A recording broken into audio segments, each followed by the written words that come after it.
तुम मेरे हो भाग 23। दोस्तों, इस कहानी को समझने के लिए इस कहानी का पिछला भाग को चैनल पर जाकर जरूर देखें। उसका लिंक मैं आपको डिस्क्रिप्शन बॉक्स में दे दूंगा, तो आप वहां से भी जाकर सुन सकते हैं। तुम्हारी हिम्मत कैसे हुई इस रूम में आने की? कबीर बोला। वही मेहर हैरान सी रह गई। उसके हाथ में एक कपड़ा था, वो बस उस कपड़े को भी देख रही थी। उसे तो ये भी ध्यान नहीं था कि कबीर ने उस की बाह को कसकर पकड़ रखा है।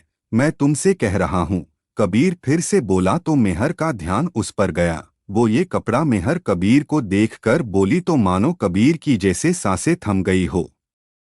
वो बस बुत्सा बना रह गया। वो इस कपड़े पर खून है। मुझे नहीं पता, वो मैं तो बस सफाई करने आई थी यहाँ पर, मेहर बोली और कपड़े को देखने लगी। वही मेहर की बात सुनकर कबीर की जान में जान आई। उसने जल्दी से वो कपड़ा पकड़कर उसे सुप्रिया को पकड़ा दिया और मेहर को लेकर बाहर आ गया। सामने से रुकमनी आती हुई दिखी। वो कुछ बोलने ही वाली थी कि कबीर को मेहर का हाथ खिंचते हुए ले जाता देख चुप रह गई और उसके चेहरे पर शैतानी मुस्कान आ गई। वही मेहर हैरान सी कबीर के पीछे खींची चली जा रही थी। कबीर ने रूम में आकर मेहर का हाथ छोड़ा और उसे अपने सामने खड़े कर लिया। मेहर तो वैसे ही कबीर के इस रवैये से डर गई थी। वो तो नजरें झुकाए खड़ी थी कि पता नहीं अब किस बात पर कबीर गुस्से में है। तुम उस रूम में क्या करने गई थी? मेहर के कान में आवाज आई। तो मेहर जो पहले ही सहमी थी, वो कुछ नहीं बोली। मैं कुछ पूछ रहा हूँ, तुम क्या करने गई थी उस रूम में? कबीर मेहर को दोनों कंधों से पकड़कर बोला। तो मेहर उसे देखते हुए, वो चाची जी ने बोला था कि उस रूम की सफाई कर दूं। वो कल जागरण है ना घर में, तो बस इसलिए ही गई थी। मेहर बेहद धीरे से बोली। उसकी आंखों में कबीर के प्रति डर साफ दिख रहा था। कबीर की पकड़ मेहर के कंधों पर कसती जा रही थी। तो फिर मेरी भी एक बात सुन लो। आज से तुम बस मेरी और दादी की ही बात मानोगी। इससे अलग इस घर में जो भी है, उनकी बात को सुनकर भी अनसुना करोगी। अगर ऐसा नहीं किया ना, तो फिर मैं जो करूंगा उसके बारे में सोच भी नहीं सकती। कबीर गुस्से से बोला और मेहर को छोड़ते हुए वो रूम से बाहर चला गया।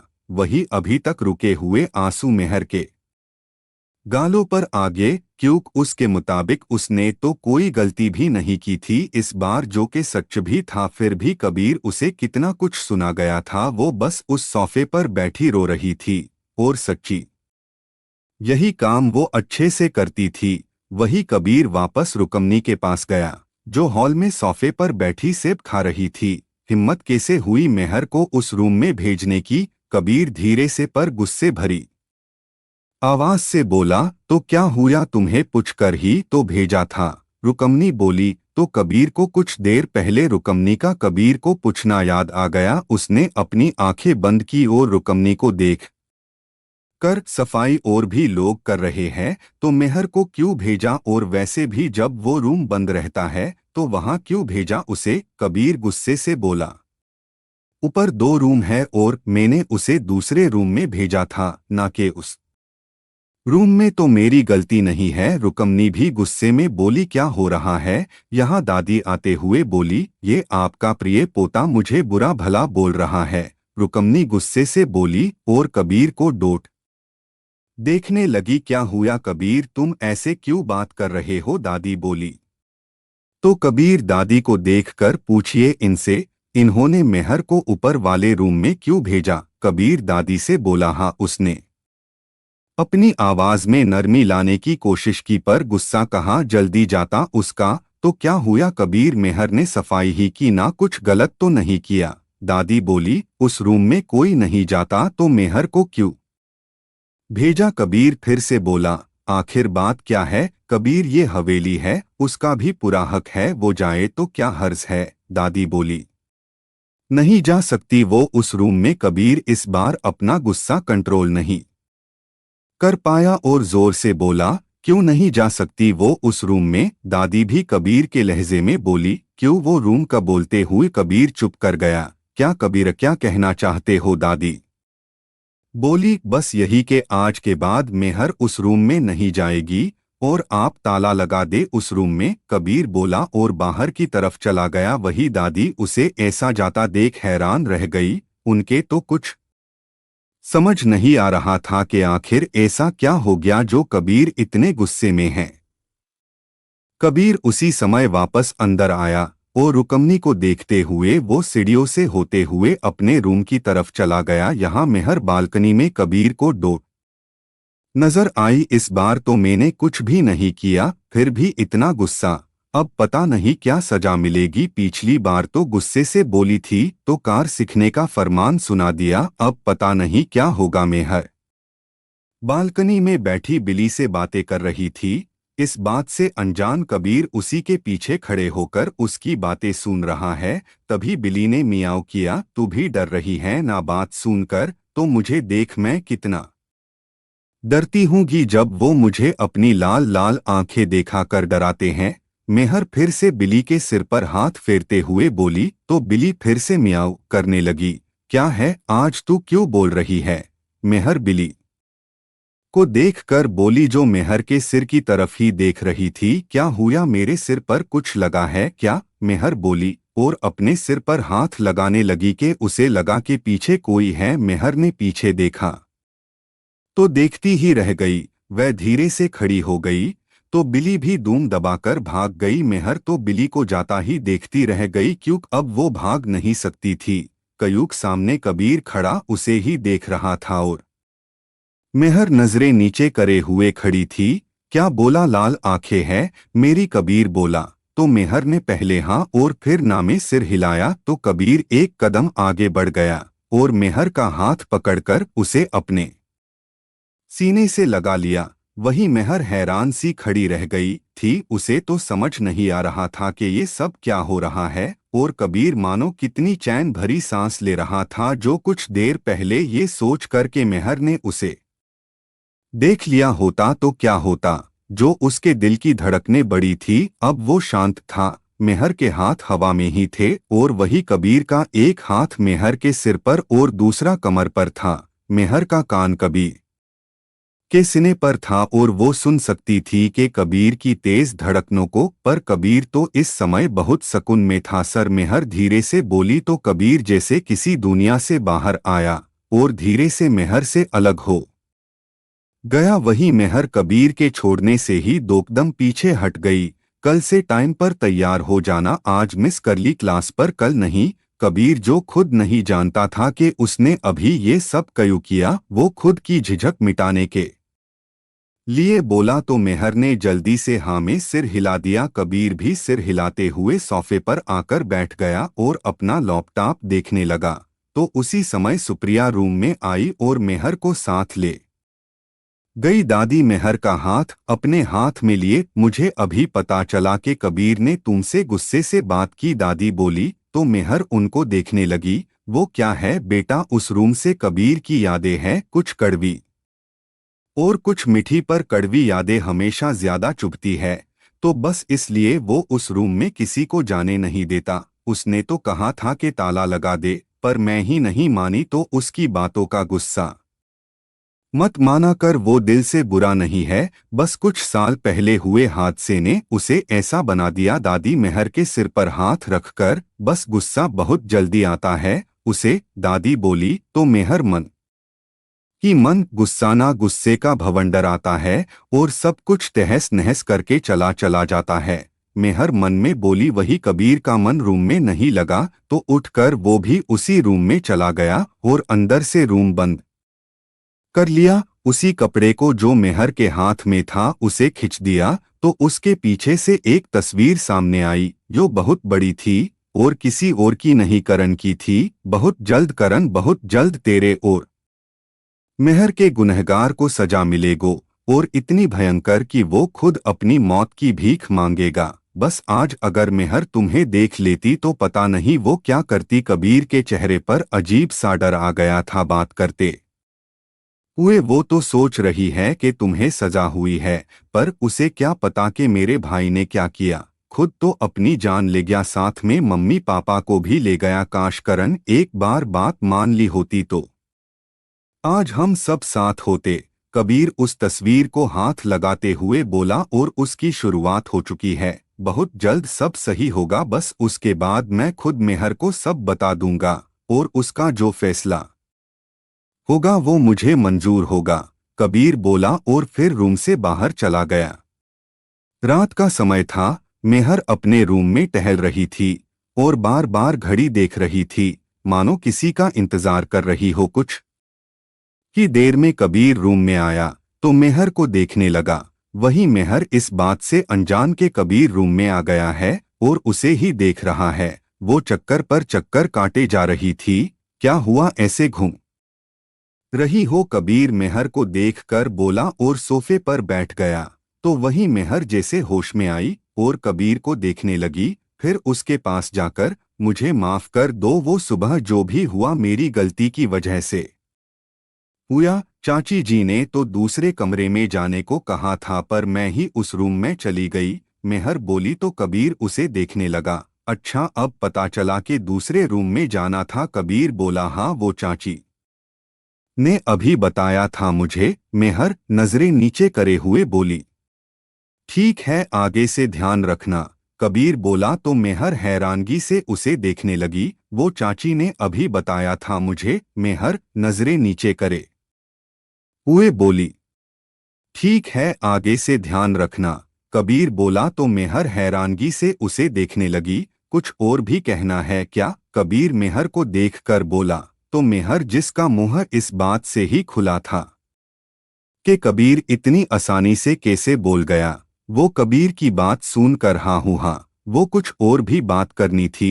मेहर बोली तो कबीर उसे देखने लगा, मानो जैसे वो पूछ रहा हो, अब क्या बोलोगी? भी मुझे अपना काम करना है। कबीर बोला तो मेहर ने नामे सिर हिला दिया और चेंज करके आकर लेट गई। उसे बस दादी की बात ही याद आ रही थी कि वो रूम करण का है, कबीर के छोटे भाई का। कबीर किसी को भी उस रूम में नहीं जाने देता। मेहर बस ये सब ही सोच रही थी और न जाने कब उसे नींद आ गई। सुबह मेहर की आंख खुली तो वो जल्दी से उठने लगी, क्योंकि आज दादी ने पहले ही बोल दिया था कि सब प्रसाद का सामान मेहर और रुकमनी तैयार करेंगी। बस इसी चक्कर में मेहर जल्दी से उठने लगी, पर उससे उठा ही नहीं गया, क्यों कबीर ने उसे पकड़ रखा था। मेहर तो बस हैरान रह गई, क्यों कबीर बहुत कम ऐसा करता था, करता भी तो गुस्से में, पर रात को तो कबीर का मूड सही था। तो फिर ये सब का क्या मतबल मेहर समझ नहीं पाई और धीरे से कबीर का हाथ हटाकर उठने को हुई तो फिर से कबीर ने मेहर को पकड़कर अपने पास खिंच लिया। मेहर की तो मानो सांसें ही थम गई, वो बस कसमसा कर रह गई। वही कबीर देर रात तक जागा था। उसे रवि ने मेल्स सेंड की थी और उन पर ही काम करते हुए वो रात को 3 बजे बेड पर लेटा तो उसे नींद नहीं आ रही थी। और फिर कुछ सोचकर कबीर ने मेहर को अपनी बाहों में ले लिया तो कुछ ही देर में वो भी सो गया। सो जाओ, अभी तो बहुत समय है, कबीर नींद में ही बोला।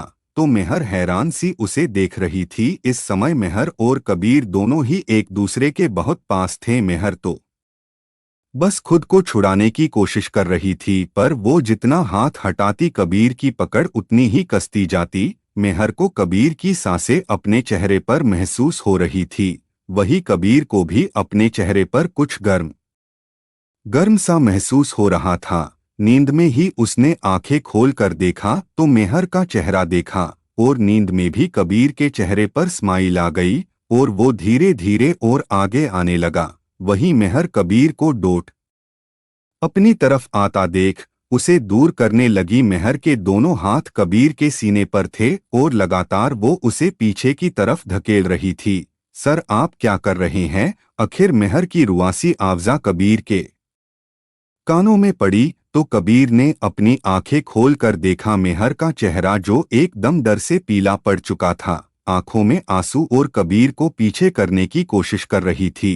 पहले तो कबीर को डोट कुछ समझ नहीं आया कि ये सब क्या है, पर जब उसे समझ आया कि उसने मेहर को पकड़ रखा है तो वो एकदम से मेहर को छोड़कर बेड पर बैठ गया। वही मेहर भी उठकर चली गई। उसे आज फिर से वही सब याद आने लगा जिसे वो चाह कर भी भुला नहीं पा रही थी। वही कबीर को अपने आप पर ही गुस्सा आ गया कि वो कैसे ये सब कर सकता है, जानते हुए भी कि मेहर की दिमाग हालत इस समय कैसी है। वो खुद से ही उलझा हुआ था कि मेहर तैयार होकर बाहर आई और बिना कबीर को देखे वो नीचे चली गई। वही कबीर उसे जाता देखता रह गया और खुद पर ही गुस्सा करते हुए उठा और बाथरूम में घुस गया। अब नींद तो आने से रही उसे। दादी ने रुकमनी और मेहर को सब बता दिया था कि कैसे कैसे क्या करना है। मेहर ने हाँ में सिर हिला दिया। वही रुकमनी ने खाने के लिए पूछा तो दादी ने बोल दिया कि प्रसाद बनाने के बाद ही खाना खा सकती हो तुम दोनों। बाकी सब ने तो नाश्ता कर लिया था। वही रौनक किसी नए प्लान की तैयारी कर रहा था। वो अपने रूम में बैठा इसी सब के बारे में सोचकर खुश हो रहा था कि आज वो जो चाहता है वैसा ही होगा। कबीर के कहने पर रवि और विवेक भी दोपहर तक आने वाले थे। मेहर रुकमनी दोनों रसोई में लगी हुई थी कि तभी रुकमनी को चक्कर आ गया और वो गिरते गिरते बची। क्योंकि मेहर ने उसे संभाल लिया था। क्या चाची जी आप ठीक तो है? मेहर रुकमनी को बैठाते हुए बोली। हाँ, वो सुबह से लगी हुई ना और कुछ खाया भी नहीं तो बस उसी की वजह से हल्का सा चक्कर आ गया। रुकमनी बोली तो मेहर ने जल्दी से रुकमनी को पानी पिलाया और बाहर डाइनिंग टेबल पर ले आई। आप बैठो, मैं अभी आपको खाने को कुछ देती हूँ, मेहर बोली। पर काम रुकमनी मेहर को देखते हुए बोली। वो मैं कर लूंगी, आप आराम करो। बोलते हुए मेहर ने रुकमनी की प्लेट लगा दी और उसे खाने का बोलकर वो वापस से रसोई में चली गई। देखा तो बहुत सारा काम अभी बाकी था। बात क्या सारा काम पड़ा था, क्योंकि अभी सुबह के 10 ही बजे थे तो वो जल्दी से करने लगी। दादी और कबीर कुछ बात करते हुए बाहर से अंदर आए तो रुकमनी को खाना खाते देख दादी ने पूछ ही लिया कि तुम तो प्रसाद बना रही थी ना, फिर खाने क्यों लगी? दादी बोली। तभी रसोई से मेहर बाहर आते हुए, वो क्या है ना दादी जी, चाची जी को चक्कर आ रहे थे तो मैंने ही उनको खाने के लिए कहा था, मेहर बोली और रुकमनी के पास पानी रखकर चली गई। पर उसने एक बार भी कबीर को नहीं देखा जो उसे ही देख रहा था। वैसे काम ना करने का बहाना अच्छा है, पर उस मासूम को झूठ तो मत बोलो जो हर बार तुम्हारी बातों पर यकीन कर लेती है, दादी रुकमनी से बोली। अब मेरी तबीयत खराब है तो इसमें भी आपको अपनी उस लाडली बहू की पड़ी है, रुकमनी गुस्से से बोली और अपनी प्लेट उठाए ही चल दी। दादी उसे जाता देख, एक नंबर की काम चार हो तुम, दादी बोली कि तभी रंजन बाहर से आते हुए, माँ वो बाहर सब कुछ तैयारी चल रही है, आप एक बार देख लो। बाहर आकर रंजन बोला तो दादी ने कबीर को रंजन के साथ भेज दिया ताकि वो सब तैयारियों को देख सके। सुबह से शाम हो गई और अभी भी मेहर लगी हुई थी। मेहर हुआ नहीं क्या? दादी रसोई में आते हुए बोली। बस दादी हो गया। बोलते हुए मेहर ने सब चीजों को ढक दिया और दादी को देखने लगी। वही दादी मेहर के सिर पर हाथ रखकर, चलो पहले कुछ खा लो, और रामू काका से बोलकर मेहर के लिए खाना लगवा दिया। मेहर ने खाना खाया। अच्छा ये लो, रात में यही पहनना, दादी एक लिफाफा मेहर की तरफ करते हुए बोली तो मेहर ने हाँ में सिर हिला दिया। जाओ थोड़ा आराम कर लो, फिर तैयार होकर नीचे आ जाना, दादी बोली और अपने रूम में चली गई। वही मेहर रूम में आई तो बेड पर बैठ गई। सच में पूरे दिन काम करना, वो भी खड़े होकर, थकाने वाला था। मेहर बेड के पीछे की तरफ टेक लगाकर बैठ गई और कुछ ही देर में उसकी आंख लग गई। कबीर रवि और विवेक के साथ ही लगा हुआ था। रवि और विवेक दोनों दोपहर तक आ गए थे और आते ही कबीर के साथ लग गए थे। बाहर की तरफ हलवाई लगे हुए थे जिनके पास रवि की ड्यूटी लगा रखी थी और रवि अपनी इस ड्यूटी के पूरे मजे ले रहा था। हर एक चीज को चख कर देख रहा था और साथ ही कबीर को दिल ही दिल दुआएं दे रहा था, क्योंकि इतने दिन वो मीनू के साथ अनाथालय रहा और जब खाने की बारी आती तो सबसे बाद में जो बचा होता मीनू वही देती। वजह थी कि वो रवि को वहां से भेजना चाहती थी, पर रवि तो वहीं पर जमकर बैठ गया था और आज सुबह भी दोनों की अच्छी वाली कहा सुनी हुई थी। और रवि ने तो ये भी बोल दिया कि अब वो तब भी यहाँ नहीं आएगा जब मीनू उसे बुलाएगी। वहीं मीनू ने भी गुस्से में उसे देखते हुए, ऐसा तो कभी होगा भी नहीं, सपने अच्छे देखते हो तुम, मीनू बोली। तो रवि अपना बैग उठाए वहां से बिना खाए पिए ही आ गया था और यहीं पर दोपहर से ही इतने अच्छे खानपान से वो संतुष्ट हो चुका था। कबीर और विवेक भी गांव वाले के बैठने और उनके खाने पीने के बंदोबस्त देख रहे थे। अरे तुम तीनों अभी तक तैयार नहीं हुए? 8 बज गए हैं और गांव वाले भी आने वाले हैं। चलो तुम लोग पहले तैयार हो जाओ, दादी तीनों की देखकर बोली। हाँ दादी, बस तैयार ही होने जा रहे हैं, बस ये थोड़ा सा काम रह गया। कबीर अपना फोन निकाल किसी को करते हुए कुछ बोला और दादी को देखकर लो हो गया। अब जा रहे हैं, कबीर बोला और तीनों ही अंदर की तरफ चल दिए। वही अंदर की तरफ से रंजन, रुकमनी और रौनक आते हुए दिखाई दिए। तीनों ही तैयार थे। रुकमनी ने यहाँ महंगी साड़ी और साथ ही भर भर के गहने पहने हुए थे। वही दोनों बाप बेटा कुत्ते पजामे में थे। वाह चाची, इतने गहने तो कल्याण ज्वेलरी शॉप पर नहीं होंगे जितने आपने पहने हैं। रवि चाची से बोला तो चाची नाक बुल सिकुड़ती हुई हो गया। तुम्हारा तो रास्ता दो, आखिर चौहान परिवार की इज्जत का सवाल है, वो बोली और वहां से चली गई। और रवि हैरानी से, चाची बात समझ में नहीं आई, कुछ रोशनी ढाल सकती है आप? रवि जानबूझकर बोला तो चाची उसे देखकर, अब बाहर पूरे गांव वालों के सामने मैं अगर ऐसे ही चली गई तो लोग कितनी बातें करेंगे कि चौहान परिवार यो यहाँ के आसपास के सभी गांव पर अपनी ठाठ बाट रखता है, उस घर की बहू के पास गहने भी नहीं है, चाची बोली। तो रवि अपना सिर हाँ में हिलाते हुए, हम बात तो सही कि आपने, चलो फिर आप चलो, हम भी तैयार होकर आते हैं, रवि बोला और तीनों अंदर की तरफ चल दिए। सच में यार तेरी चाची ना एक नंबर की फनी औरत है, रवि बोला और विवेक हंसने लगा। पर कबीर का ध्यान सबसे दूर जाते हुए रौनक पर ही था। चलो तैयार हो जाओ, बोलते हुए कबीर रूम की तरफ चला गया। तो रवि विवेक भी अपने अपने रूम की और कबीर रूम में आया तो देखा कि मेहर अभी भी वैसे ही बेड से टेक लगा कर सो रही थी। पहले तो कबीर मेहर को आगे बढ़कर उठाने लगा, पर सुबह की बात याद आते ही उसके कदम वही रुक गए और कुछ सोचकर सुप्रिया को फोन कर दिया और खुद तैयार होने चला गया। भाभी बहुत अच्छा लगेगा, एक बार पहनकर तो देखो, सुप्रिया मेहर से बोल रही थी, पर मेहर नामे सिर हिला रही थी। कितना अच्छा तो है, सुप्रिया ब्लाउज को उठाते हुए बोली। ब्लाउज बहुत सुंदर बना हुआ था, पर बेक की तरफ से बस 2 डोरी ही थी। नहीं, मैं ये नहीं पहनूंगी, मेहर उसे देखकर बोली। क्या हुआ, कोई गड़बड़ है क्या? कबीर आते हुए बोला। भाभी को ये सब पसंद नहीं है, दादी ने कितने दिल से ये भाभी के लिए बनवाया था, सुप्रिया बोली। तो कबीर ने उस ब्लाउज को देखा और फिर मेहर को, तुम चलो हम दोनों अभी आते हैं, कबीर बोला। तो सुप्रिया वहां से चली गई। तुम चलो हम दोनों अभी आते हैं, कबीर बोला। तो सुप्रिया वहां से चली गई। इसमें क्या है, जाओ जल्दी से पहन लो। कबीर ने एक नज़र उस ब्लाउज को देखा और फिर मेहर से बोला, मैं ऐसे कपड़े नहीं पहनती। मेहर बोली, क्यों, इसमें क्या खराबी है? कबीर बोला, मैं नहीं पहनती, मेहर बोली। तो कबीर एक कदम मेहर के पास गया।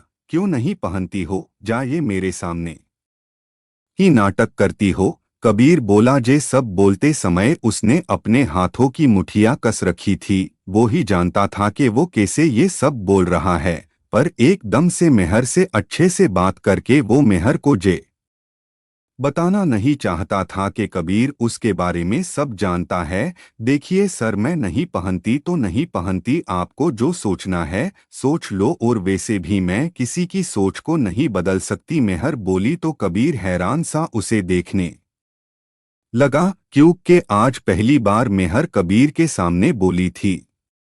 मेहर कबीर को देखकर, मैं नहीं पहनूंगी, वो बोली और जाने लगी। कबीर के चेहरे पर स्माइल आ गई। रुको, कबीर बोला। तो मेहर रुक गई। कबीर ने एक नज़र बेड पर डाली। यहाँ पर ग्रे कलर का लहंगा पड़ा था, जिस पर डार्क रेड कलर से बीच बीच में काम करा हुआ था। साथ ही हैवी दुपट्टा। मेरी दादी ने खास ये तुम्हारे लिए ही बनवाया है, और अगर तुमने ये नहीं पहना तो उनको बुरा लगेगा, और उनको बुरा लगा तो मुझे भी अच्छा नहीं लगेगा। कबीर बोला तो मेहर ने मुड़कर देखा। उसकी आंखें आज कुछ तो कह रही थी, पता नहीं वो क्या, पर कुछ बोल रही थी वो आंखें। मेहर ने कबीर को देखा और फिर उस लहंगे को, और वो लहंगा उठाए चेंजिंग रूम में चली गई। इसे क्या हुआ है, कबीर खुद से ही बोला, और फिर उसकी नजर ब्लाउज पर गई तो उसने अपना फोन निकाल लिया और किसी को करने लगा। कुछ 20 मिनट बाद मेहर रूम में आई। कबीर सोफे पर ही बैठा हुआ था और अपने फोन को ही देख रहा था। बाहर आकर मेहर ने जल्दी से जुड़ा करा और हल्का सा मेकअप और मांग में सिंदूर भरा, हाथों में मैचिंग चूड़ियां डाली और हो गई तैयार। मेहर ने जल्दी से सिर पर दुपट्टा लिया और बाहर जाने के लिए पलटी तो पीछे खड़ा कबीर तो देखता ही रह गया, और मेहर उसे देखकर घबरा गई, क्यों कुछ देर पहले उसने कबीर से जिस लहजे में बात की थी वो पक्का उस पर गुस्सा जरूर करता, पर इस सब से उल्ट कबीर तो कुछ बोल ही नहीं पा रहा था। मेहर लग भी इतनी सुंदर रही थी। उसने उसी ग्रे लंगे के साथ फुल स्लीव का करोप टॉप पहन रखा था जो गले से हल्के कॉलर की डिजाइन में था। उस पर मेहर का सिंपल लुक गजब लग रही थी। तभी रूम के दरवाजे पर दस्तक हुई तो कबीर का ध्यान टूटा। वो जल्दी से दरवाजे की तरफ बढ़ गया और मेहर चुपचाप उसके पीछे पीछे। भाई भाभी, आप तैयार नहीं हुए क्या, बोलते हुए सुप्रिया अंदर दाखिल हुई और सामने मेहर को देखकर उसका भी मुंह खुला ही रह गया। वाओ भाभी, क्या लग रही है आप, सुप्रिया बोली तो मेहर के चेहरे पर स्माइल आ चले। भाभी, दादी बाहर इंतजार कर रही है, सुप्रिया आगे आकर बोली और मेहर को अपने साथ लेकर चली गई। वहां खड़ा कबीर खुद को ठगा सा महसूस कर रहा था, क्योंकि मेहर का गोरा रंग उसे खुद के सांवले रंग पर एक बार सोचने पर मजबूर कर देता, और आज भी वही हुआ। पर वो अपने सिर झटक कर पीछे पीछे ही चल दिया। बाहर गार्डन में सब जगह रंग बिरंगी लाइट लगी हुई थी और गांव के लोग भी आ रहे थे। आसपास के कुछ बड़े लोग भी आ रहे थे। रुकमनी तो मेहर को देखती ही रह गई थी। हर कोई उसकी सादगी में खोसा गया था। वहीं मेहर कबीर के साथ और उनके पीछे रवि, विवेक और सुप्रिया तीनों आ रहे थे।